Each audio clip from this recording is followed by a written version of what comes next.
तरीके से कल केटीआर साहब का शेखपेट हल्के में दौरा हुआ, रोड शो हुआ, लोगों की भीड़ जैसे देख रहे थे आप, ऐसे चिमटियों की तरह लोग एक दूसरे के ऊपर चढ़ रहे थे। मतलब एक दूसरे के ऊपर लोग ढकलम ढकली, ऐसे हालात हो गए थे कि खड़े रहने के लिए जगह नहीं थी।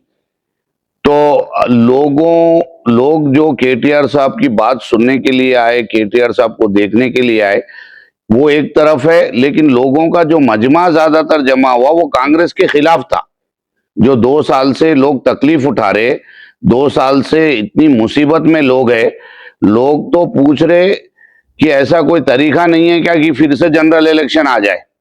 इनको 3 साल और इन्हों मुसल्लत रहेंगे हम पे, तो ये 3 साल इनको बर्दाश्त कैसे करेंगे? हमारी जिंदगी कैसे गुजर बसर होगी? तेलंगाना का हालत क्या होगी बोल के लोग परेशान हैं। लोग पूछ रहे कि भाई इसका कोई रास्ता है क्या कि इन लोग अभी जनरल इलेक्शन आ जाए एक इलेक्शन की जगह। तो इस तरीके की सोच लोगों की है और लोग बहुत मतलब जोशो खरोश से, खुशो खुर्रम तरीके से कि भाई अब तो दिखाना है हमारे को, कांग्रेस को जो तरक्याती काम जो रियासत तेलंगाना में हुए बीआरएस के दौर में, केसीआर साहब की सदारत में, आज झूठे वादे करके जो कांग्रेस पार्टी ने लोगों के साथ इतनी धोखाधड़ी की है कि घरों में चेक्स बांटे लोगों के कि भाई तुमको 4,000 का चेक दे देंगे, तुमको 1 तोला सोना दे देंगे उसका चेक, फिर स्कूटी देंगे स्कूटी का चेक, फार्मर्स को जो है पेंशनर्स को जो है 2,000 के 4,000, फिजिकली हैंडीकैप को 4,000 के 6,000। ये तमाम झूठे वादे, तकरीबन 400 चिल्लर झूठे वादे किए, 420 झूठे वादे, जिसमें से अहम 50 वादे थे, उसके चेक्स बांटे गए। लोगों के सीने में जो तकलीफ है, दर्द है ना, कि किस तरीके से हमारे साथ धोखाधड़ी करके वोट हमारे ले लिए और हम लोगों की हालत ये कर दी है। ये अवाम का गुस्सा और केटीआर की जो कामयाबी रैली की कल जो थी, ये दोनों चीज आप देख के समझ सकते हैं। देखिए, जब अजहरुद्दीन साहब को मिनिस्ट्री दे रहे थे, वो खुद एक धोखा था, धोखा है, धोखा मतलब ऐसा धोखा, इतने खूबसूरत तरीके से आज अक़लियतों को धोखा दिया जा रहा है इस हुकूमत में। पिछले 75 ईयर्स से ज्यादा ऐसा कोई वक्त नहीं था जो मुस्लिम मिनिस्टर यूनाइटेड आंध्र प्रदेश में या तेलंगाना रियासत में नहीं था।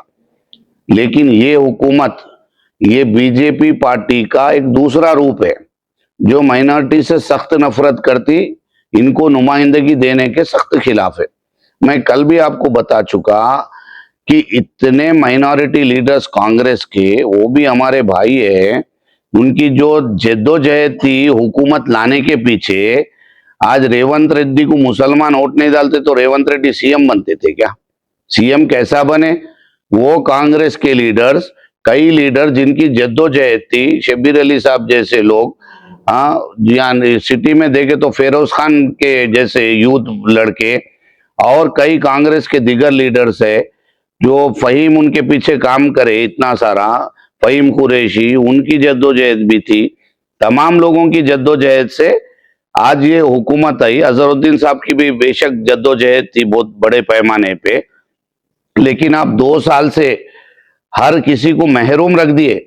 आज बीआरएस पार्टी के प्रेशर में मजबूरन जुबली हिल्स में, क्योंकि 1,30,000 मुसलमान हैं, अब इनको किस तरीके से बेवकूफ बनाया जाए वो प्लान डाल के, ये नया प्लान डाले सोए।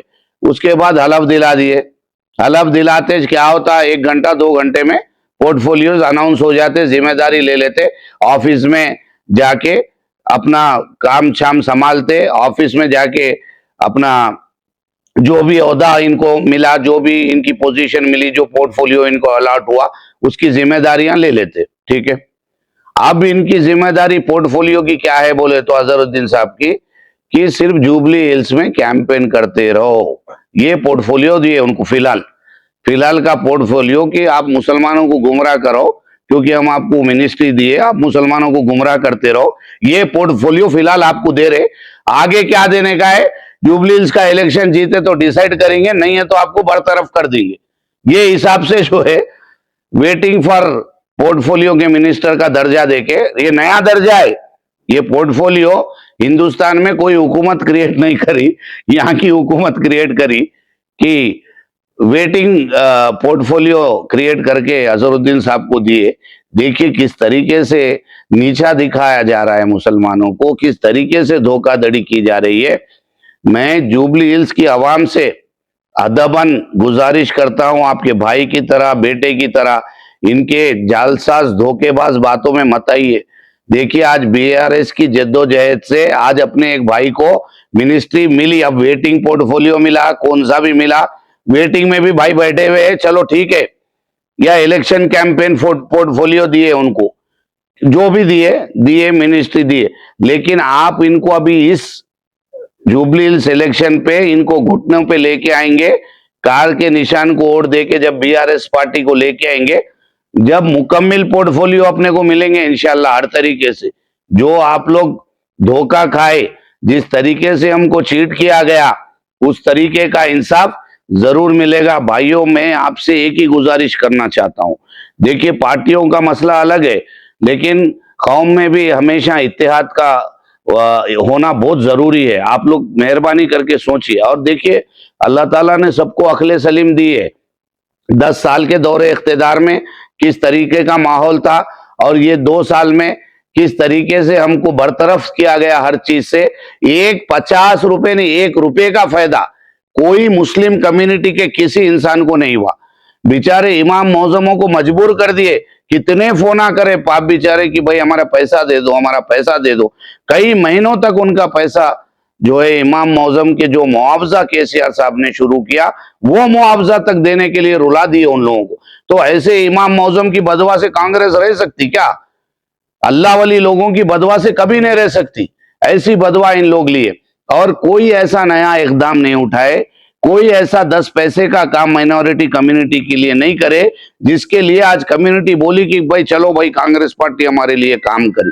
भाई हमारी सियासी नुमाइंदगी को आप काबीने में से गायब कर दिए, इस तरीके के काम आप लोग करें। देखिए आज कोई कांग्रेस का मिनिस्टर या कोई लीडर कांग्रेस का सामने आके, कोई भी माइनॉरिटी लीडर ऐसा छाती ठोक के कांग्रेस पार्टी अच्छी है बोलने के लिए तैयार नहीं है। तो इन लोग दूसरे पार्टियों को हायर करके उनसे बोलने लगा रहे कि भाई कांग्रेस पार्टी बहुत अच्छी है बोल के। कांग्रेस पार्टी का कोई लीडर आके नहीं बोल रहा, दूसरे पार्टियों के लीडर आके बोल रहे नहीं भाई कांग्रेस पार्टी अच्छी है, डालो वोट। ये हालात हो गए। तो भाइयों मेहरबानी करके इत्तेहाद का मुजाहरा कीजिए। क्या हुआ क्या नहीं हुआ हमारे सामने है। कई लोगों की रोजी रोटी चलती थी, आज ऑटो वाले, जितने ऑटो चलाने वाले तकरीबन 80% से ज्यादा मुसलमान लोग हैं। आज उनको ऐसे बेघर कर दिया गया कि आंखों में आंसू ला ला के बेचारे परेशान हैं, उनका कोई पुरसाने हाल नहीं है। जो रियल एस्टेट का काम करने वाले लोग हैं वो परेशान है। जो शादी मुबारक की बेटियां, जो लाखों बच्चों, हजारों बच्चों की शादियां केसीआर साहब की हुकूमत में की गई, आज उनके माँ बाप शादी करने डर रहे, वो भरोसे पे अरे भाई वो चेक नहीं आता, नहीं देता भाई सीएम, नको भाई नको, झूठ में फंस जाएंगे, मिट्टी पे पैसे लाके और खत्म हो जाएंगे। उल्टा जब पैसे जमा होंगे, जब शादी करेंगे, वो शादी मुबारक का भरोसा ही नको बोल रहे। फिर आप क्या बोले कि भाई 1 तोला सोना देंगे। अरे यार किसको धोखा दिए, कैसे गरीब लोगों को किस तरीके, अरे धोखा दे के भी शर्म नहीं आ रही, सीना उठा के फिर रहे इन लोग, चोरी और सीना जोरी। अरे क्या है भाई ये धोखा, शर्म नहीं आ रही धोखा इतना दे के और आवाम में जाके वोट मांगने के लिए। मेरे तो ताजुब हो रहा और मैं आवाम से गुजारिश कर रहा हूं, अरे भाई यही लोग 2 साल पहले आपके घर आए, आपको चेक्स बांटे, गारंटी चेक दिए, उनके गले पकड़ के पूछो कहां है भाई जो तुम वादे करे। 2 साल तो बहुत अरसा है ना वादे करे। चलो नई हुकूमत आई, 6 महीने का टाइम लिए, 4 महीने का लिए, 3 महीने का लिए, अलग बात है। 2 साल का वक्त लेके आप जो वादे करके जो लोगों को धोखा किए, मैं अवाम से जुबली हिल्स की गुजारिश करता हूं, अपील करता हूं कि ऐसे धोखेबाजों का कॉलर पकड़ के पूछो कि भाई कहां है आपके पैसे, जो आपका हक है वो किधर गया, जो आपका अवाम का पैसा है, जो झूठे वादे किए थे देने के, कहां है वो। फिर और आके सीना तान के वोट मांग रहे।